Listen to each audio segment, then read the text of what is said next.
Go sit. I'd like to call this meeting of the Whitfield County Board of Commissioners to order for October 14th, 2024. Please silence or mute your cell phone, and all who are able, please rise for our invocation followed by the pledge. Mr. Robbins? Let us pray. Our most kind and gracious Heavenly Father, we just thank you for all the blessings of life that you bestow upon us. Dear Heavenly Father, we just thank you for sending your Son, Jesus Christ, into the world.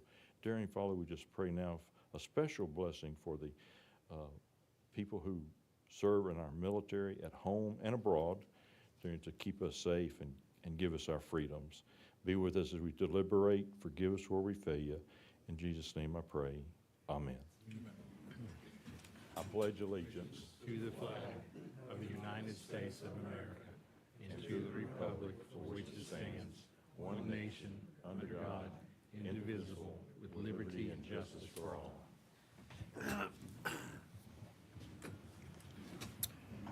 May the record reflect we have 4 commissioners present, and that meets our quorum requirements.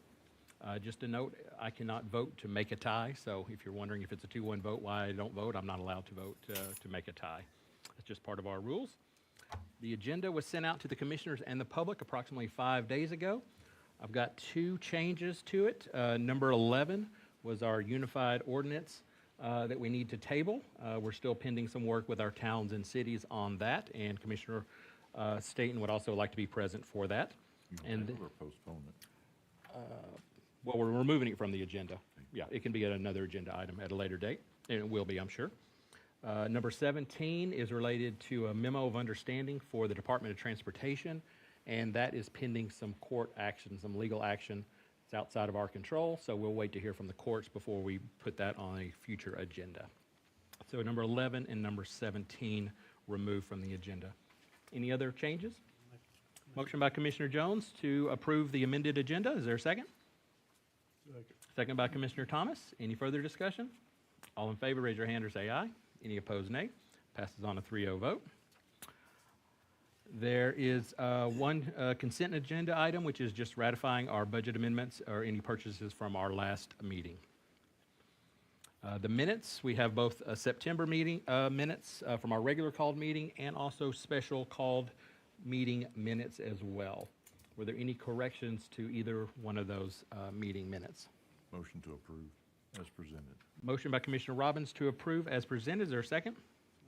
Second by Commissioner Thomas. Any further discussion? All in favor, raise your hand or say aye. Any opposed, nay. Passes on a 3-0 vote.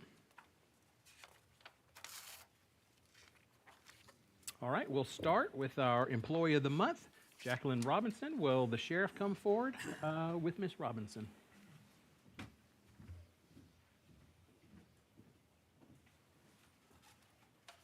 Hello there. Nice to see you. Tell us a little bit about her. Oh, we may be here all night. Okay, great. This is Jackie Robinson, and she works with us in our sex offender unit there at the sheriff's office. She's been with us since about 2017, but been with Whitfield County since 2007. So she transferred from the 911 center. She was nominated by Sergeant Hayes, back here, supervisor. Her husband is here, before I forget it. But she was nominated just for her outstanding work and knowledge in the sex offender. We've got over 200 sex offender on our sex offender registry that we, as the sheriff's office, are required to maintain. We have leaned on Jackie many times for investigation, her knowledge. She virtually knows every sex offender that comes into the office by face, by name, what they drive, where they live, where they've moved to.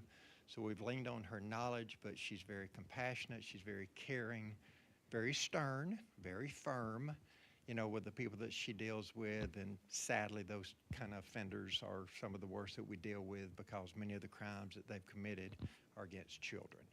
So she was nominated. She is very well deserving of this award and everything. So we congratulate her from myself and the sheriff's office for a job well done. Thank you. Thank you. Picture for us.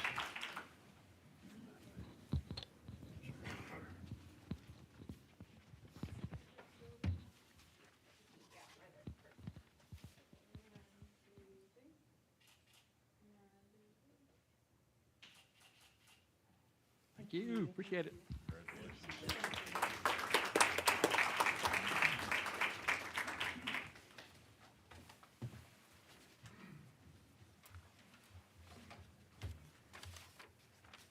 All right, we do have one public hearing, and that is on 4 different businesses that have applied for alcohol beverage permits in the county.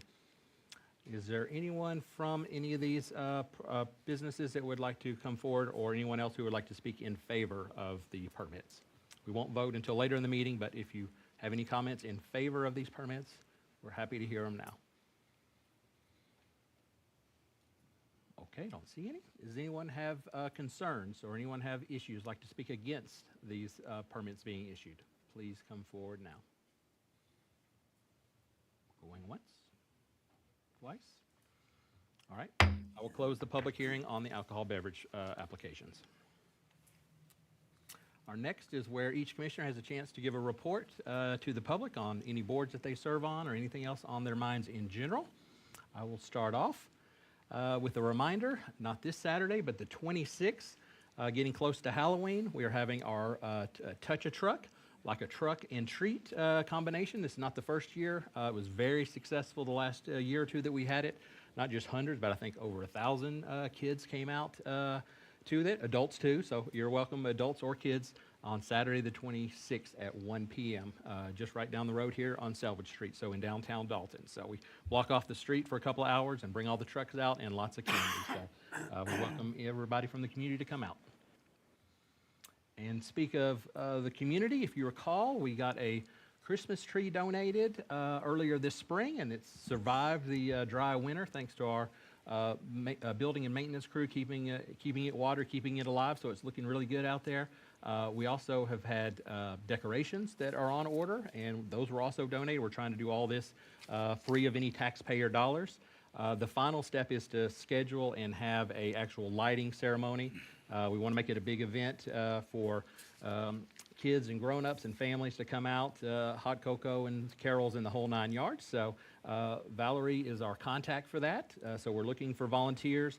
Again, we're looking for donations. We've already started to receive some. You may get a letter from me the next couple of weeks seeking additional donations. Again, we want to make this totally neutral and no taxpayer dollars, but we want to make it a nice event for the Christmas tree lighting after Thanksgiving, the first week or so of December. But we'll have an exact date for you at our next meeting, but looking for any volunteers that want to sing or participate or pour hot cocoa or anything else.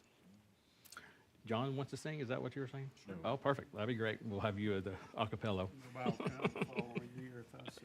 That'll be the last one, the first and the last one. And again, this is a tradition that we had years ago. It's just been a few years since we had a courthouse Christmas tree, so we're bringing back that tradition. Hopefully it'll turn out well. And nearly as exciting, we have our budget meetings coming up. I think all the commissioners are on board, but I wanted to verify that and ask if you guys are, to ask our county administrator to start looking at the calendar for late October, early November for our public budget hearings. I assume we want to do that again this year. Everybody in agreement with that? We have them in the evenings, 5 or 5:30. We usually do 2 to 3 departments a night, whatever we can fit in, and it takes multiple nights to do it. So that's why I said October through early November for that, probably. So look forward to that.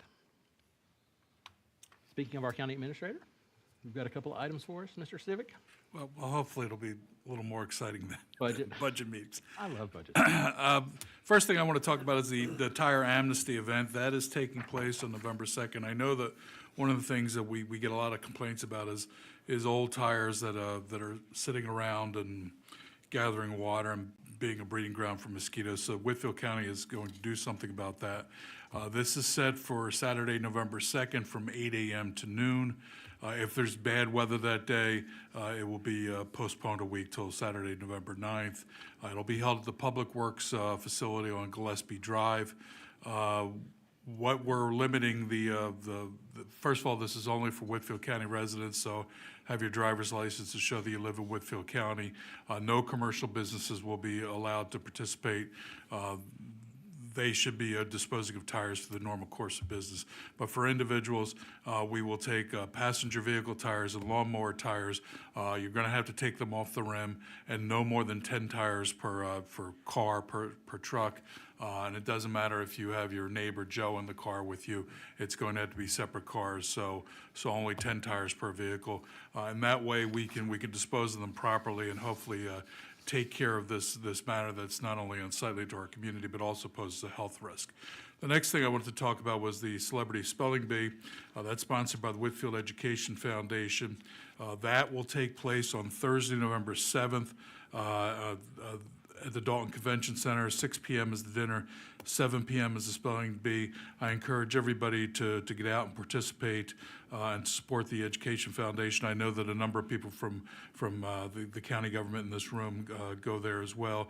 The tickets are $50, and that may seem a little steep, but remember, this is a fundraiser. And I also wanted to give a shout out to the Education Foundation. It was begun in 1990. It funds various projects that teachers may have that aren't part of the normal budget for the public schools. In the past, I've seen funding for language programs.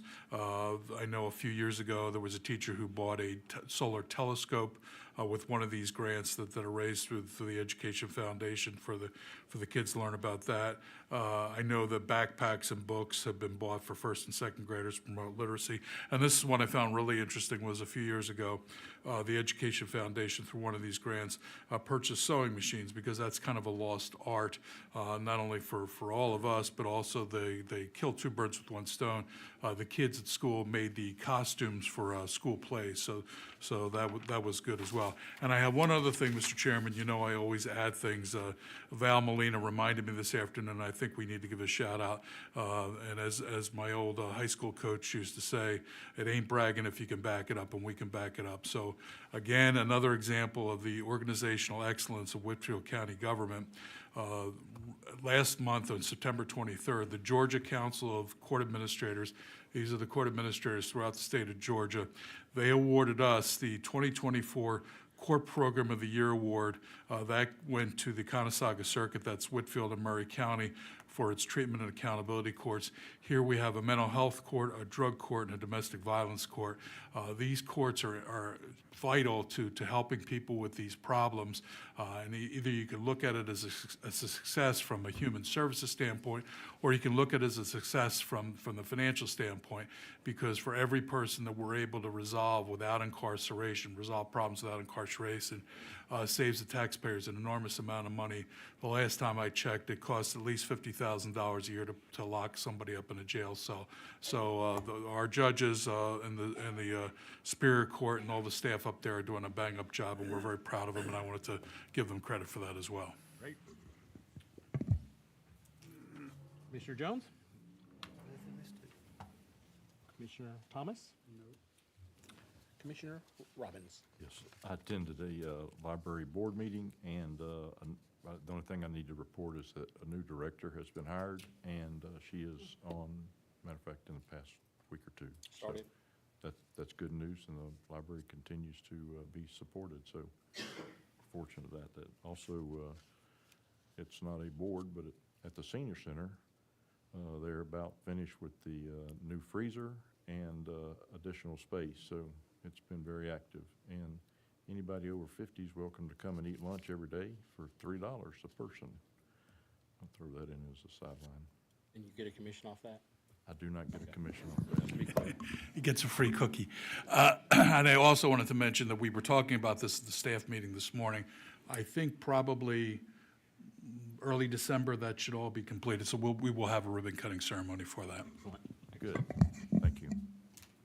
All right, we'll move into our finances with Ms. Godfrey.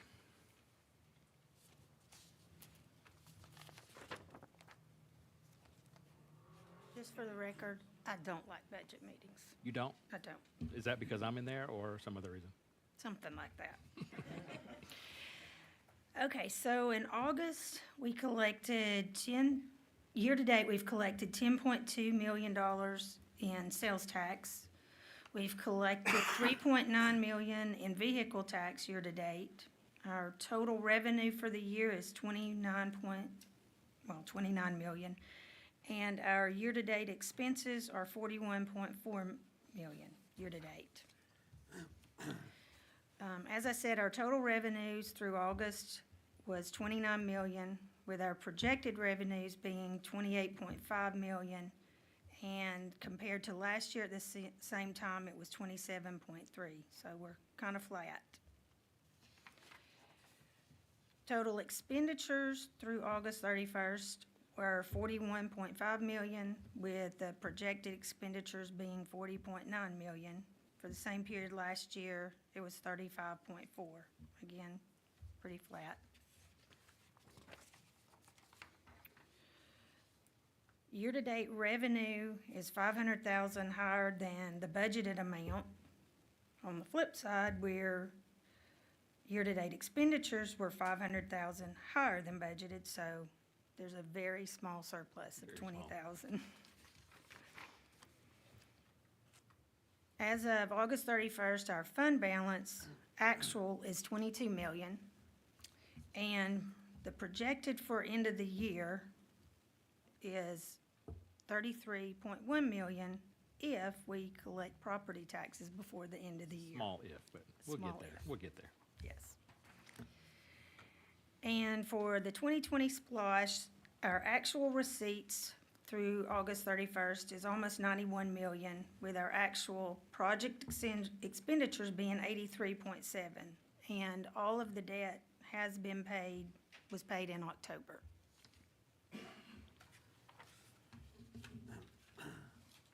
Any questions for our finance director?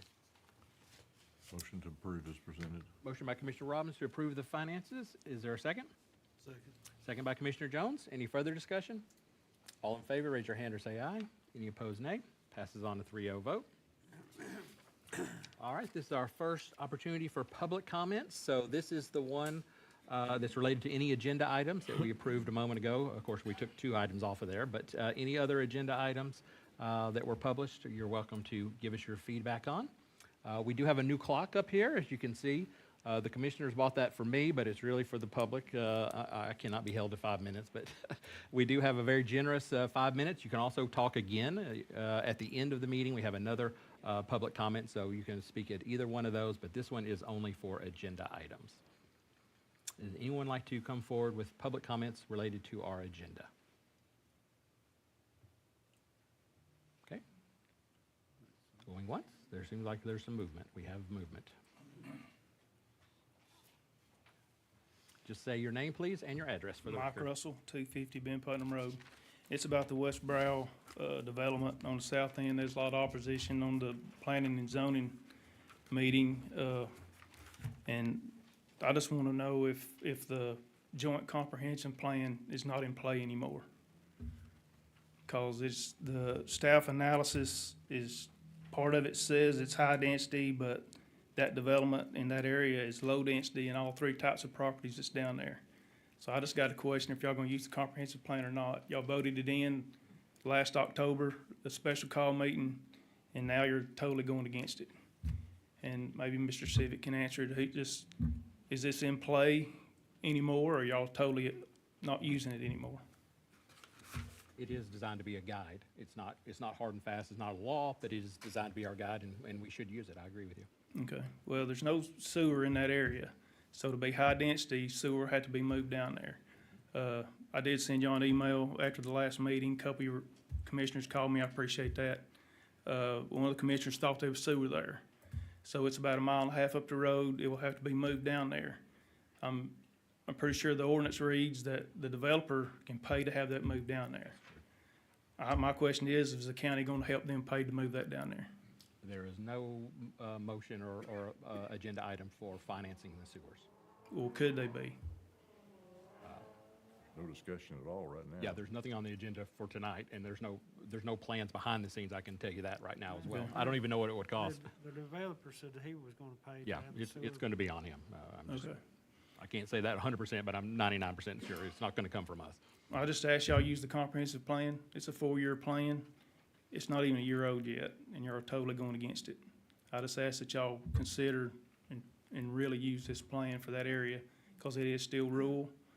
Everything that touches that property is rural, or agriculture, and to do this is totally going against the plan. So I just ask that y'all stick with the plan that y'all made, and it's not even, like I said, a year old yet, that y'all voted in. Thank you. Thank you.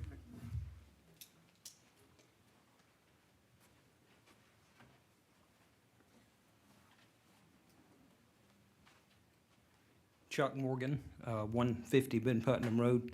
I'm not a speaker, so I wrote mine down, so if it sounds like I'm reading this, I am.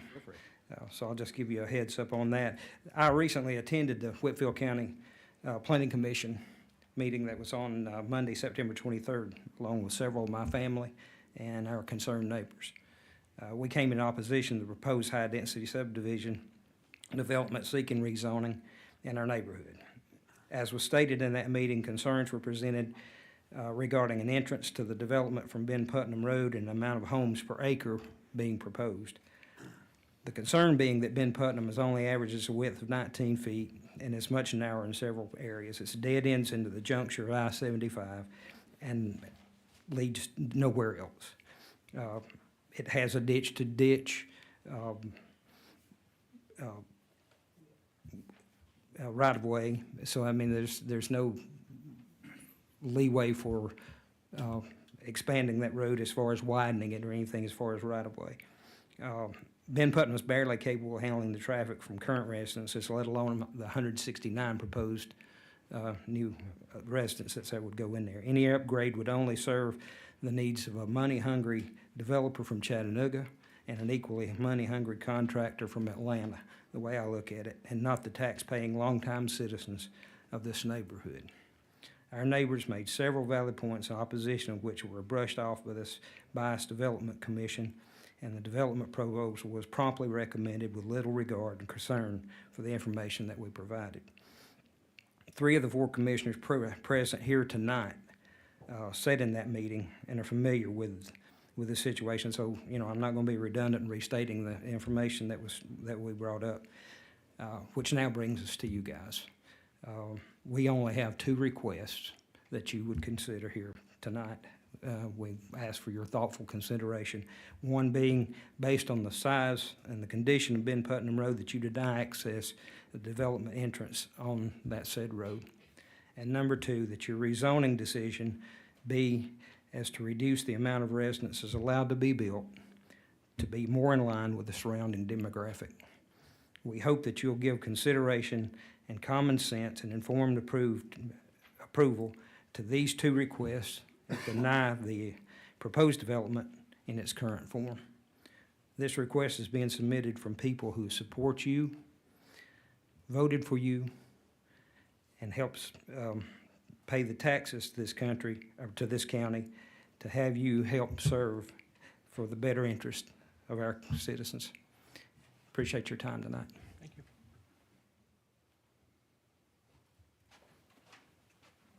Come forward.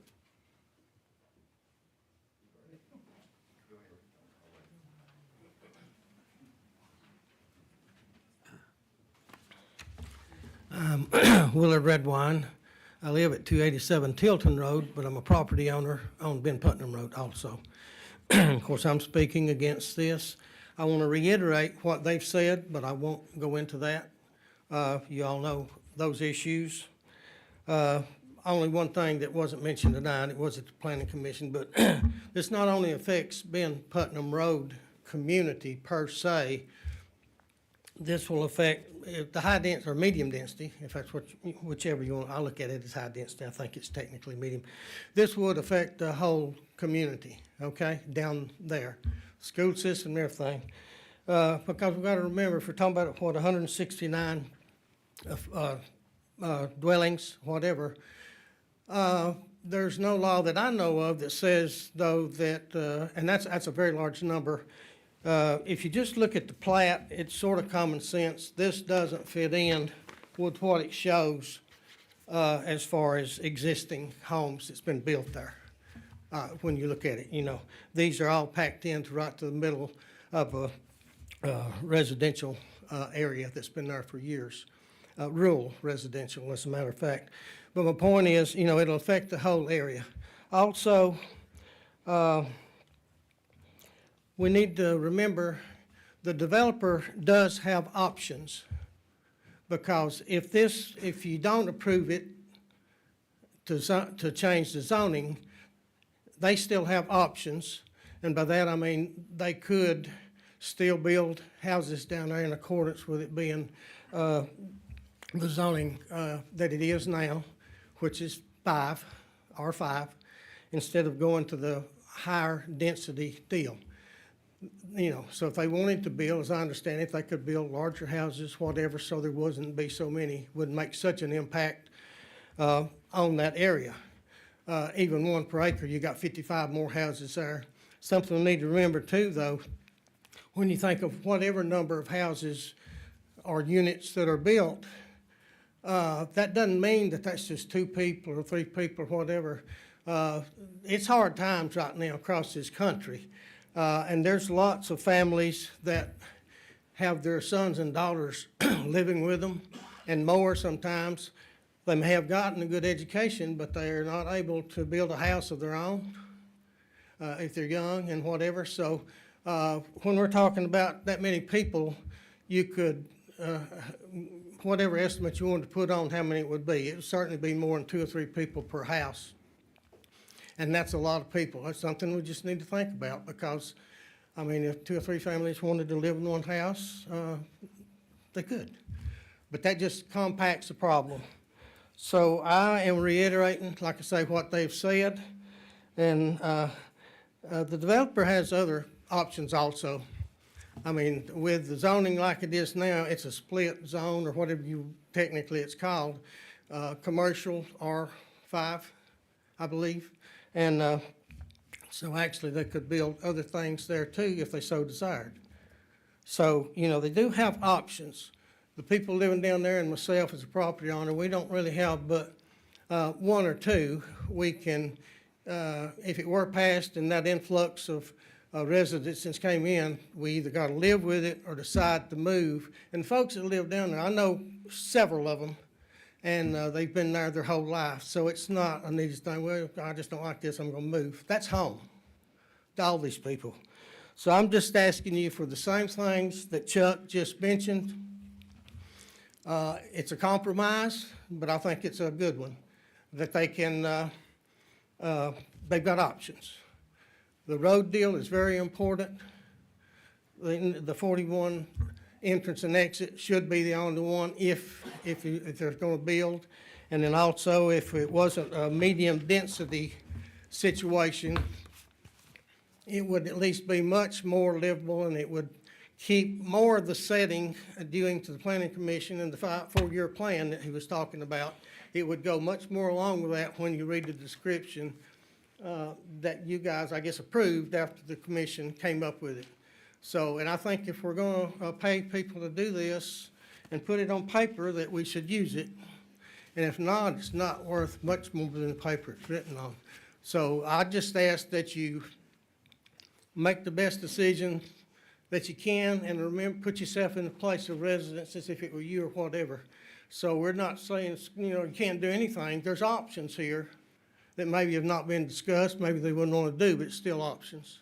So I ask you to look at it and do what you would have done to you. Thank you.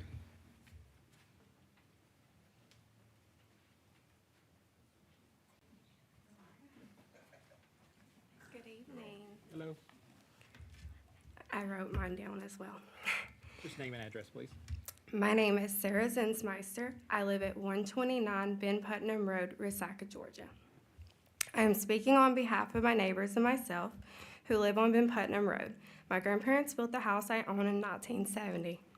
It is a beautiful home. One of the issues I wanted to inform you was of the secondary entrance they want to add off of our road.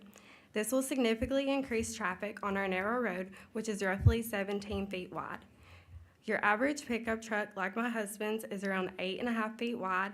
If 2 trucks at the width were to cross paths with one another, one would have to pull over and stop so the other could safely pass. FHWA.dot.gov, Federal Highway of Administration, states that 2-lane road in the United States is typically about 38 feet wide, which each lane being 12 foot wide. The road is also a half a mile long and is a dead end. There are 2 blind curves as well. The first curve being sharp severely limits your ability to see the oncoming traffic, making it dangerous for both cars, as well as the children who play in the neighborhood. I have 3 children myself who play outside and ride their bikes in our quiet road. Adding a second entrance onto Ben Putnam Road would cause at least 50% of the potential residents to use our road as their access point. This is if a third of the residents from the new development use Ben Putnam Road due to them living in the area closer to the entrance than 41 Highway. I lost my place, I'm sorry. Okay. This would cause a traffic jam. Oh, that is it. Okay. This would cause a traffic jam in the mornings and evenings with people going to work, taking their children to school, and coming home, as there is one access point for the approximate 34 houses on our road. This approximate 34 residents tells us how many vehicles are already traveling in and out of the dead-end street that only has one entrance, and many vehicles are already traveling in and out of this dead-end street. Having all the extra traffic on 41 from people that are leaving the development and going north towards the schools, and then people on Ben Putnam Road having to wait to get a break in traffic before turning out. It is going to back traffic up for all the residents who live on our road. Adding a second access point onto our road is going to cause traffic to increase even more. Article 9, Georgia Code 7.9.3 states that a neighborhood consisting of 249 houses is required to have 2 access points. The access point for the first 99 houses and a second access point for the additional 150 houses, whereas this development will only consist of 168 houses, which really only requires 1 access point. Another issue is that the entrance to Ben Putnam Road has a deep ditch on the left side of the road. Increasing the number of vehicles going in and out of Ben Putnam will increase the number of vehicles potentially going off in the ditch and wrecking. I have noticed when people stop at the beginning of our road to turn onto 41 Highway, they always stop in the middle of the road for safety reasons due to the ditch on the left side of the road. Due to the deep drop-off, you cannot take a chance on turning in when someone is sitting there or going straight across onto Ben Putnam from Georgia Rock Road. If someone is sitting there, because you risk getting too close to the edge of the road and the wheels of your vehicle dropping off in the edge into the deep hole. The other residents who live on my road agree that we do not want the secondary road connecting to Ben Putnam Road. If this second access road connecting our road is approved, it will also take a portion of our yards and roads away from us due to the roads having to be widened. I measured my neighbor's driveway, Herbert Barber, from his garage to the end of the driveway. I measured 67.5 feet long. If the road is widened to meet the Federal Highway of Administration standards of each lane measuring 12 feet wide, it will take a large portion of my neighbor's driveway and yard away from him and his wife. It will also affect all of us living on Ben Putnam Road, seeing as it will take a large portion of our driveway and yards as well. We want our road to stay as safe as possible, quiet, and with minimal traffic. We also do not want a portion of our land taken from us. Our families worked hard to have what we have. I know my grandparents did. Another concern that I would like to bring to your attention this evening is the number of students the new development would add to our local schools. We currently have 466 students attending Valley Point Elementary School. I'm a teacher at Valley Point Middle, and we currently have 385 students attending. Whitfield County transportation does not come down our road. This poses a safety problem already for the students who live on Ben Putnam Road. Finding safe transportation for roughly 160-plus student families would be an even bigger issue. I do want to thank you for listening to my concerns. I ask you to please reconsider not making Ben Putnam Road an access road. This road means a lot to us. My grandparents bought this land that I am on after they retired from service. They built their house and raised 3 children. They chose this road because it was quiet and safe to raise a family. And now I have the honor to raise my 3 children at the same house. Thank you so much. I think this gentleman back here tried to get up a couple times.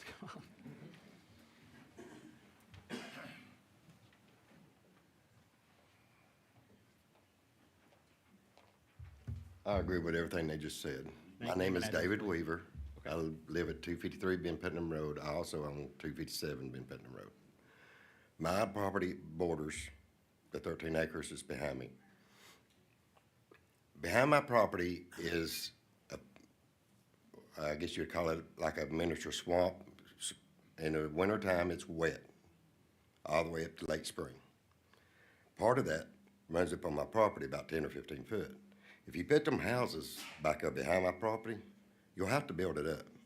That water's gonna be pushing up on my property. So I'm gonna be stuck spending thousands of dollars to keep that water from coming up through there if they go through this. So I suggest that whatever they do, they find a way to keep from disrupting my property along with it. And that's all I have to say. Yep, thank you.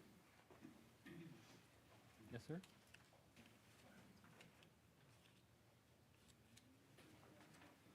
My name is Herbert Barber, and I'm just an old grandpa, I want to speak to the heart of you people.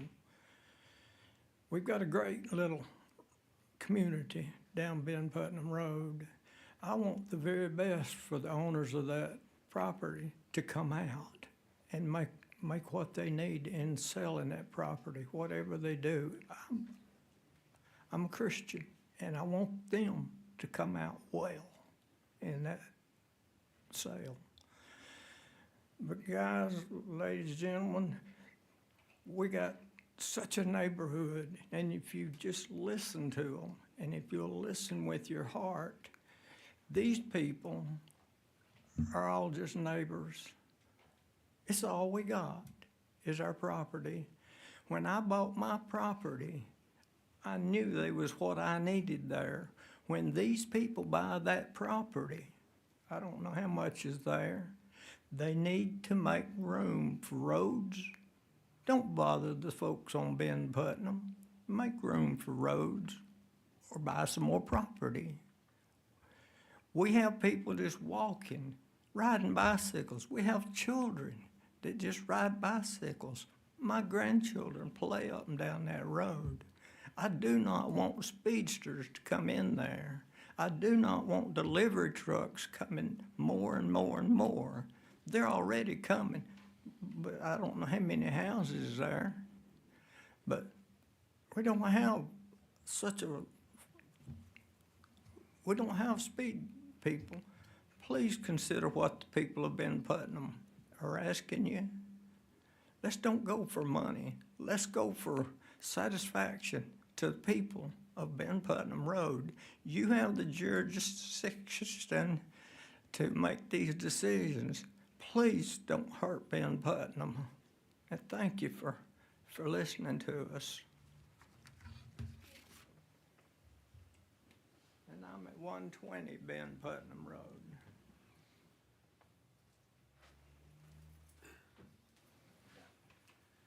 Adam Levitt, 3301 Brainerd Road, Chattanooga, Tennessee.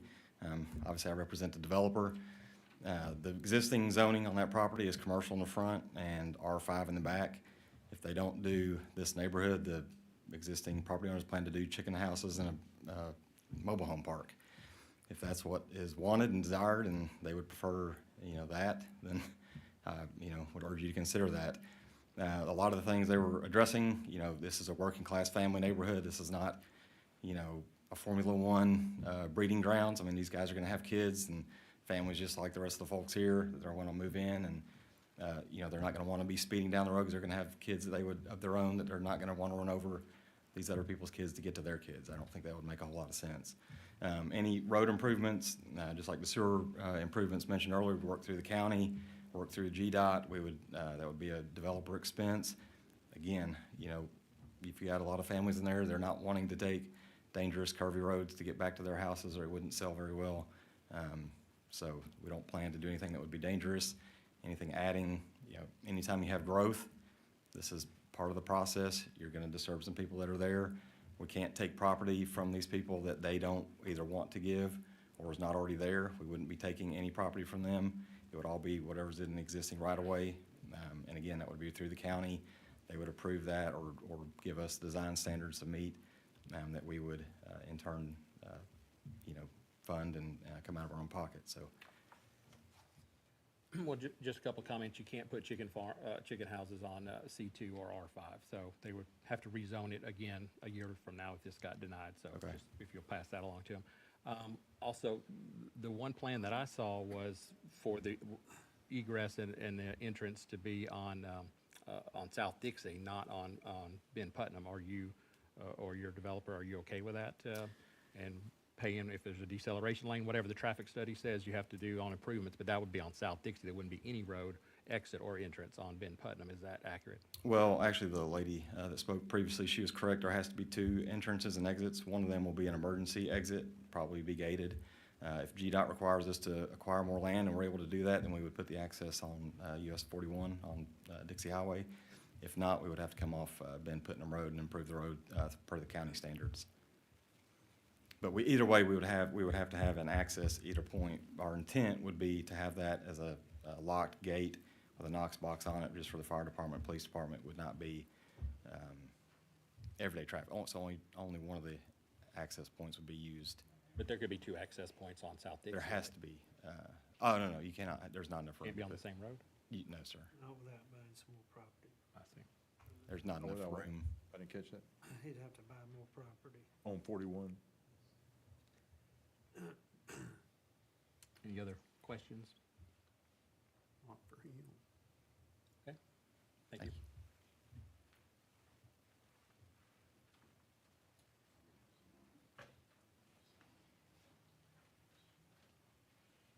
I'm Darlene Morgan. I live at 150 Penn Putnam Road. At the end of the day, whatever y'all decide, we have to live with. But just remember, none of y'all live down there. We do. The developer doesn't live down there. The people that are trying to sell the land will not live down there.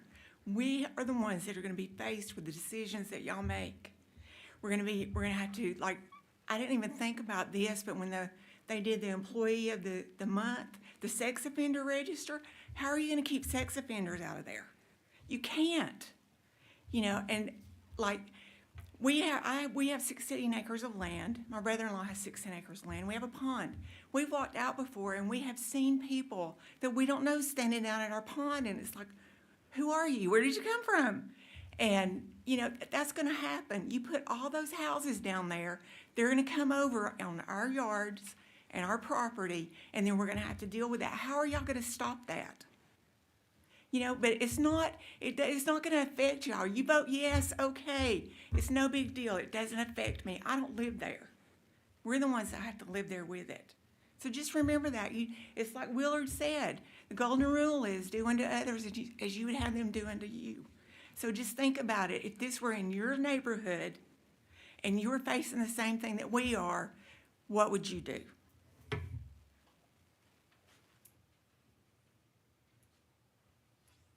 Any other public comment? All right, we'll move on. This is the item that we removed from the agenda related to the changing to the zoning ordinance, so I'll be revisited later. And we are getting right into the rezoning recommendations. I took the 2 that were of issue off of the first page, so you see this page. I don't recall there any public comment or conditions on these first 6 here. But you guys were at the meeting. Does that ring true to you? Again, I put the 2 in question on the last page, but these first 6, I didn't see any public comments. I didn't receive any emails or questions about these. Are these okay with you guys? To take these first A, B, C, D, F, and G, you have to skip because there's one. I've moved to the last page. Motion to approve all 6 of those. Motion by Commissioner Jones to approve A, B, C, D, F, and G. Is there a second? Second. Second by Commissioner Robbins. Any further discussion? All in favor, raise your hand or say aye. Any opposed, nay. Passes on a 3-0 vote. All right, now we have the West Brow development. Obviously, a lot of people concerned about that. I totally agree with the Ben Putnam as far as using that as a a primary entrance or exit. I don't think that makes sense to me. It looks like they have it drawn off South Dixie, but I don't know about this emergency back exit, what we can do on that, or if you guys want to approve or disapprove it. Gene, the one young lady mentioned about number of houses and how many points of ingress and egress you have to have. So what is your understanding as far as if you can get away with one? Departments here, they can confirm this too, 120 is what the fire code requires to have 2 entrances. But one of those entrances, and Carrie, you can confirm this, one of them could be emergency access only.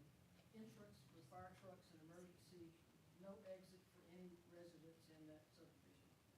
There wouldn't be any traffic generated from that on a daily basis or weekly basis, yeah.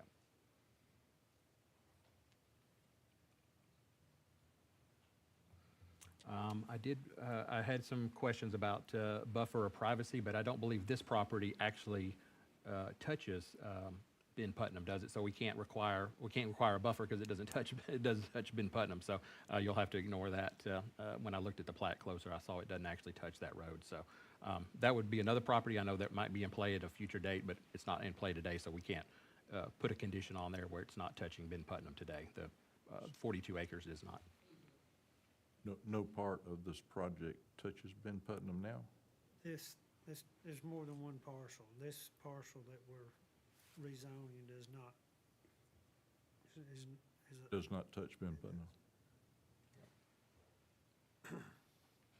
Well, I'm concerned the width of that road, and especially for emergency vehicles.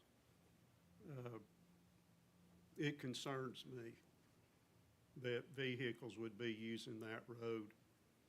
But, I mean, when an ambulance or fire engine is going somewhere, you know, they gotta get there, and that could pose another problem on that road. I've been on it, and even it's a really narrow road. Even for the 34 people that live there today. Yeah.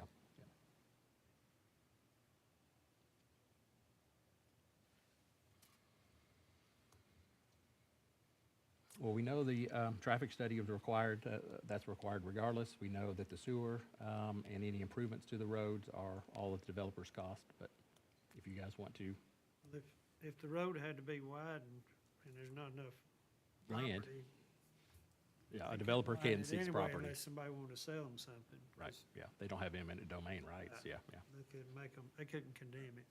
right. So it's not wide enough to add to the It's ditch to minimum ditch. requirement to?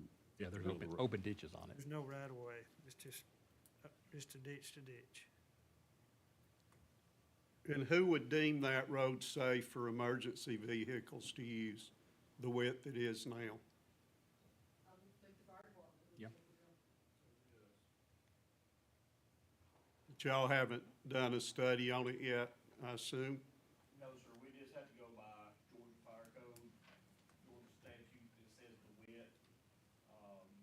And with that access, with current, it's good. With future development, it would have to be, I think it's 24 feet, don't quote me on that, I can look, I'm looking it up right now, but I think it's 24 feet that we would require the width of that road for future. 12 and 12, yeah, 12 each way. Doesn't sound like there's enough room to do that even.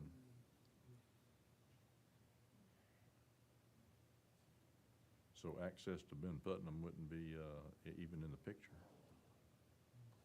It don't look to me like it Seems would. like it'd be difficult. Because I know the neighbors don't want to sell them anything and Right. take it, so. Yeah.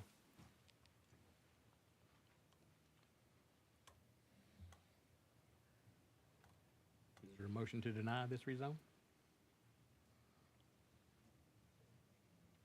It's either that or let it play out.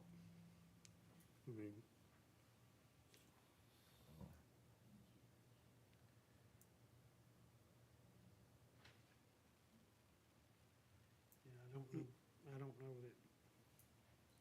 chairman said, work the without the plan they submitted with their package didn't even bring Ben Putnam in the picture, so, It only showed the south exit entrance, that's right. right.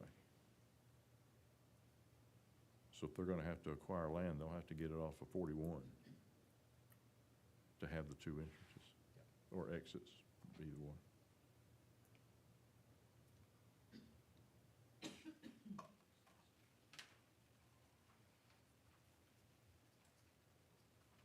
I'll make a motion that it be denied until a better plan is submitted. Can we live with that?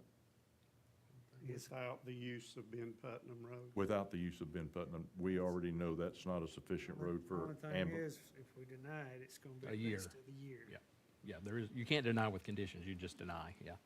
So they have a year to come up with a different plan, but that's all they can do. Well, a motion's on the table, so. Yeah, there's a motion by Commissioner Robbins to Yeah. deny. You can't put, Or- you can't or- put conditions on it. It's just, Right, or let me reword my motion if that's, You can reword it, it would be yeah, fine. you can reword it. okay. How do you want to word it? Motion, just motion to deny? If you can't put conditions, I don't believe you can, yeah. You can put conditions on approval, you can't put conditions on a denial, yeah. Is there a second?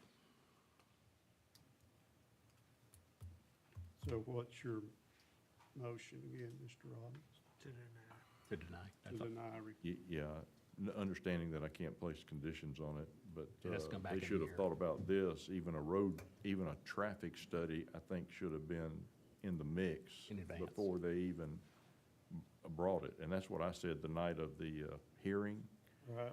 was they needed to bring that plan to the table with the traffic study. As, you know, they needed to bring that plan so everybody would know, openly, everybody would know and understand. But they didn't bring that, so I don't know, I know, you know, another thing that's in my mind too is, we have always advocated for the need of adequate housing in Whitfield County. We need that badly. And the original 40 acres, as I understand, seems like a possibility, but 40 acres is not going to hold 169 houses, as I understand also. Not without sewers and a rezone, that's for sure. Well, Yeah. okay. We have a motion but no second. I'll To deny. second it, to deny. Second by Commissioner Thomas. Is there further discussion? Greg, that's your district. Anything that you got thoughts on? I feel the same way. The road, they should have brought the Needs some more work. traffic study. They should have some better plans. Yeah. Call to question? Call the question. All in favor of denying it, raise your hand or say aye. Any opposed? Passes on, you're voting for denial, right? Okay, yeah, Right. passes on a 3-0 vote to deny. We have another one with potential conditions, which is in Tunnel Hill. Ms. Langley, who I think is here tonight, and it was approved, her rezone from the planning board with some conditions, and the option is to change that to be a single condition of no commercial swine operations. Is there any discussion or a motion to approve with that single condition? I'll make a motion to approve. Motion by Commissioner Jones to approve the rezone with the condition of no commercial swine operations. Is there a second? Second by Commissioner Robbins. Any further discussion? All in favor, raise your hand or say aye. Any opposed, nay. Passes on a 3-0 vote. And we're back to our alcohol beverage applications. There was no public comment either way. Is there a motion to approve all 4 of these beverage permits, applications? So moved. Motion by Commissioner Thomas. Is there a second? Second. Second by Commissioner Jones. Any further discussion? All in favor, raise your hand or say aye. Any opposed, nay. Passes on a 3-0 vote. We have a vehicle purchase for our building and grounds crew. It's on the state contract for an F-150, $48,650. This will be on the new 2024 SPOS, which is now started. We do need 3 votes for purchasing, so if somebody has an issue, I'll have to, I'll have to add a 3rd vote. I'll make a motion to approve. Motion by Commissioner Jones, is there a second? Second. Second by Commissioner Robbins. All in favor, raise your hand or say aye. Any opposed, nay. Passes on a 3-0 vote. This is a combination, we're surplusing 4 trucks for our Public Works Department, and we're purchasing 4 trucks. Also on the SPOS 2024, off the, I believe it's off the, through local Dalton, but through the state contract, Port of Dalton. Motion. Motion to approve by Commissioner Robbins, is there a second? Second. Second by Commissioner Thomas. All in favor, raise your hand or say aye. Any opposed, nay. Passes on a 3-0 vote. We have an appointment for Highland Rivers. We have 1 resignation, and the President of Dalton State has agreed to serve on the governing board for Highland Rivers as our Whitfield County representative. Motion. Motion by Commissioner Robbins. Is there a second? Second by Commissioner Jones. Any further discussion? All in favor, raise your hand or say aye. Any opposed, nay. Passes on a 3-0 vote. We have a total of 3 openings on our Board of Assessors. We have at least 2 appointments for tonight, working on a 3rd one, but this will get them a quorum and they can continue meeting. Appoint Tom Minor IV and Greg Bauman. No, I'll make a motion to approve. Motion by Commissioner Thomas. Is there a second? Second by Commissioner Jones. Any further discussion? All in favor, raise your hand or say aye. Any opposed, nay. Passes on a 3-0 vote. This is item 17 that we removed from the agenda, so we won't take any action there. Our fire department, this is on the old SPOS. We're remodeling the kitchens, the flooring, as well as roofs in several of our fire stations. So this is still on the 2020 SPOS. We got several bids. The winning bid was, the lowest bid was Caliber Construction for $106,796 for 4 roof replacements. Is there a motion to approve that? Motion by Commissioner Jones. Is there a second? Second. Second by Commissioner Robbins. Any further discussion? Yes, Caliber Construction, have they been Used vetted? before? Are we okay? Are we, any issues? No, none that I know of. Okay. Have we used I'm them not familiar before? with them myself. I don't recognize the name, so don't know if we've used them before. Chief, I know brand new, but gotta ask the question. I'm familiar if we've used them before, but they have done government projects all around us. They've done some in Walker County and in Gordon County. Okay, no, They had good recommendation from those counties. Okay. it's on me. Thank you for checking the references there. All in favor, raise your hand or say aye. Any opposed, nay. Passes on a 3-0 vote. This is for Edwards Park. This was part of the new SPOS. A little bit under budget, so we were able to add additional parking lot fixtures that's not lit at all, as well as replace the old condensant non-LED lighting on multiple fields, up to 8 fields, I believe, for a total of $892, and that goes on the new SPOS 2024. They've done lighting for us at Riverbend Park and other parks in the area, so a good vendor there for sure. Is there a motion to approve this expenditure on the new SPOS? So moved. Motion by Commissioner Thomas, is there a second? Second by Commissioner Robbins. Any further discussion? All in favor, raise your hand or say aye. Any opposed, nay. Passes on a 3-0 vote. We've got a little ARPA money. We have to spend it by December, or at least allocate it. And the clerk of the courts is nearly finished with her digital records request. We're getting all that to the cloud, so it can be accessed 24 hours a day and also safe in case there was ever a fire or water flood, something like that. So we need $39,945 to finish her courthouse digitization project. Make a motion. Motion by Commissioner Jones. Is there a second? Second. Second by Commissioner Robbins. Any further discussion? All in favor, raise your hand or say aye. Any opposed, nay. Passes on a 3-0 vote. We will have several grants to either accept or apply for. This is the first one. This is the good kind because we won this. Actually applied almost 2 years ago. Sometimes these things take a while, but you have to stick with it, and we did, and we won that. We've actually already purchased the equipment, so we're reimbursing ourselves for $57,704. Motion to accept the grant? So moved. Motion by Commissioner Thomas. Is there a second? Second by Commissioner Jones. Any further discussion? All in favor, raise your hand or say aye. Any opposed, nay. Passes on a 3-0 vote. This is to apply for a grant. It's posted on our website. Please feel free to browse that. Again, this is just an application for this Edward Bryan Memorial JAG program. Has to do with our federal courts and the domestic violence, which we won an award for recently. So we want to keep doing that and provide drug testing to them. You can also contact Carol Roberts at her email if you have any questions about this grant. That's part of the requirements, is to post it. Motion to approve the grant application for this Memorial Justice Grant. Motion by Commissioner Jones. Is there a second? Second by Commissioner Thomas. Any further discussion? All in favor, raise your hand or say aye. Any opposed, nay. Passes on a 3-0 vote. Another grant, again, this is similar, but this is a state related to our courts and the Justice Coordinating Council, again, related to domestic violence and juvenile courts. And this is, again, just an application. We hopefully have won this. There's no match required. Motion to approve the state crisis intervention grant. Motion by Commissioner Robbins. Is there a second? Second by Commissioner Thomas. Any further discussion? All in favor, raise your hand or say aye. Any opposed, nay. Passes on a 3-0 vote. And as mentioned earlier, I had to actually sign this one. We've already won the participation in the scrap tire, but I had to sign it because it was due at the end of September. But if you will please ratify the acceptance of this program so we can reimburse our tire disposal. Motion to ratify. Motion by Commissioner Robbins. Is there a second? Second by Commissioner Thomas. Any further discussion? All in favor, raise your hand or say aye. Any opposed, nay. Passes on a 3-0 vote.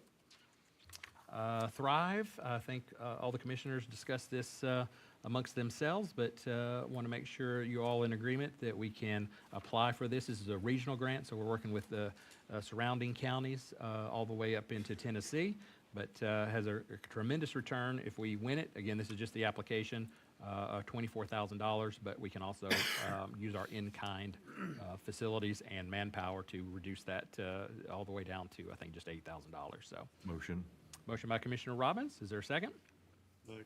Second by Commissioner Thomas. Any further discussion? All in favor, raise your hand or say aye. Any opposed, nay. Passes on a 3-0 vote. And going back, 30 years, I guess.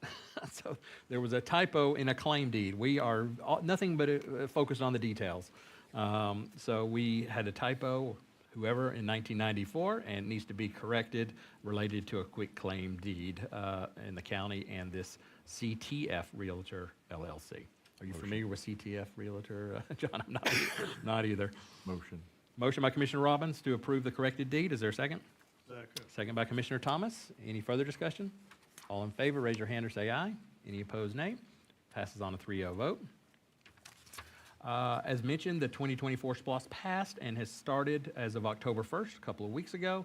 The typical agreement we have with the smaller towns and cities, such as Tunnel Hill, Barnell, and Cohutta, is to pay them up front. So just need an approval to process and pay them up front as the funds come in, as opposed to making them wait all 4 years. I'll make a motion. Motion by Commissioner Thomas. Is there a second? Second by Commissioner Robbins. Any further discussion?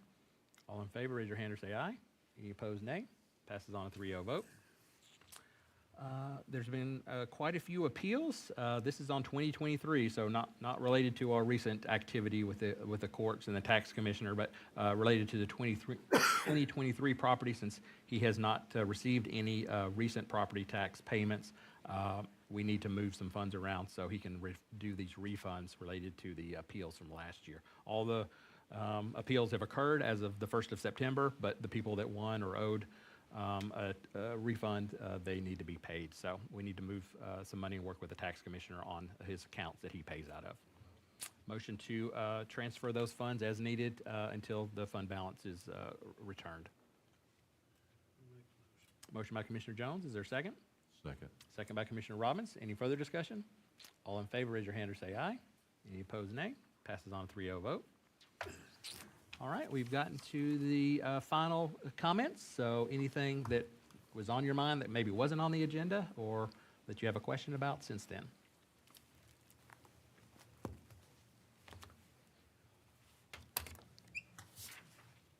My name's Darrell Long. I live on Troy Lane.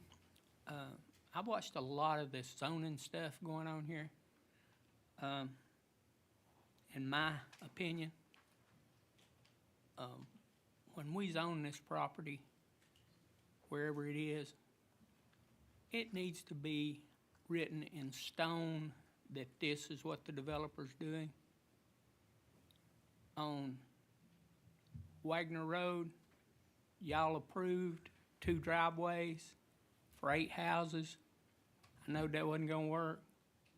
But then, when it was pointed out that the guy's putting in 7, 8 driveways, then he just reapplied and y'all approved it after the fact. If you go down on Shady Drive, apparently whoever approved that for all them duplexes and stuff never bothered to get their shoes wet. Cause my wife lived her whole life on Brickyard Road. Their land bordered this land that y'all approved for them houses. That land her whole life was called the Swamp. Before this last rain, there was about 12, 14 inches of water standing on that, cause there's springs in there. And they still built 2 more houses. This is a mess down there. And if you wanna see a bigger mess, just go right on down Shady Lane and it dead ends, and I don't know what the name of that road is, but there's a bunch of them nice, neat little houses that we need, and you can't get a fire truck down through there on any day you wanna go, especially Saturday and Sunday, because there's so many cars parked in there that you can barely get a truck down there. So I think we need to do a little more looking at this property before the people that recommend yes or no zoning. I think that needs to be looked at, and I think that when a guy says, I'm gonna use this for an exit, and I'm gonna use this for an exit, that should be wrote in stone, and if he can't get them 2 exits put in, then the zoning ain't put in. I think we need to make a stand here. I don't wanna stand in progress, but at the same time, this is my county, and I hate to see it go to crap. Thank you. Any other public comment? I noticed your sign there says time to listen. I just want to thank you, gentlemen. You did listen tonight. And you stood for a good thing, I think. I just want to tell you, you'll probably hear a lot of negative stuff more time. I want to tell you that you're appreciated tonight. We appreciate your time. Thanks for the feedback. Any other comments? Is there a motion to adjourn? Motion by Commissioner Jones. Thank you.